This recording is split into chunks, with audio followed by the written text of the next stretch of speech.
iki nata mantuna Prabu Baladewa dipanalu kaya sing ngakon kuwi dadi Nata Mandura sapa? Ketoke niku nek nggawa pusaka niku kekuatane kaya dadi Baladewa. Ora gah aku gak. Wegah aku. Nggih. Ora dadi aku. Nggih. Aku ya wagu e. Ayo mati dening aku. Wagu e kula nek omong kudu menjelma dadi Baladewa. Ya wis sakaremu ning omongane tok. Nggih. Oh iya. Jagat Dewa Bathara kocam kacarita kae kecap kae mrijo.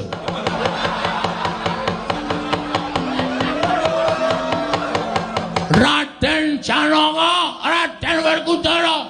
Janaka. Werkudara. Persis ta? Iya. Kalau Jawa niku jeneng karo bakone wis to.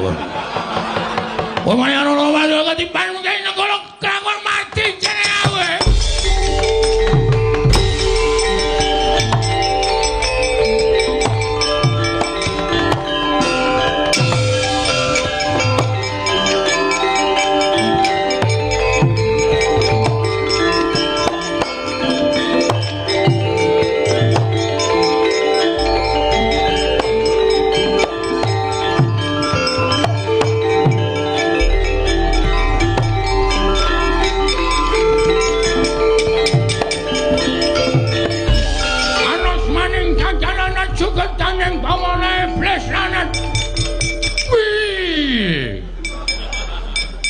Adikku di adikku Janaka ngedan Bagong aja nyawang Bagong aku kakangmu Mandura Janaka ya meng aku kena soting Kyai Nenggala aku dadi wujud Bagong nah sejatine aku kadangmu Nata Mandura Prabu Baladewa Koko Prabu ya panen ngono mboten winten bilih paduka kenging kekiyatanipun Alugara satemah wujud Bagong adikku dipancen bener mengkono apa to sababe aku saet wujud dadi Bagong mergane aku arep mbelani karo Bagong mekaten iya pancen bener Yai wonten dawuh apa sebabe kowe arep nyikara karo Panakawan badhe kula bondo lebetaken wonten ing Pakunjaran lho apakah ada kasus pencurian?